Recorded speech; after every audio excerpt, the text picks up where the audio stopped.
The United States announced $725 million in new military aid for Ukraine on Monday. The latest arms package for Ukraine, drawn from U.S. inventories, includes the second shipment of anti-personnel mines authorized by President Biden.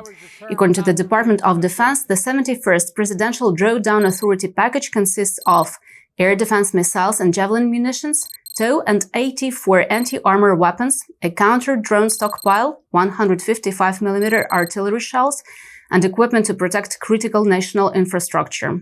The U.S. will continue to work together with its allies to meet Ukraine's battlefield requirements to defend against Russian aggression, stated the DoD spokesperson Patrick Ryder.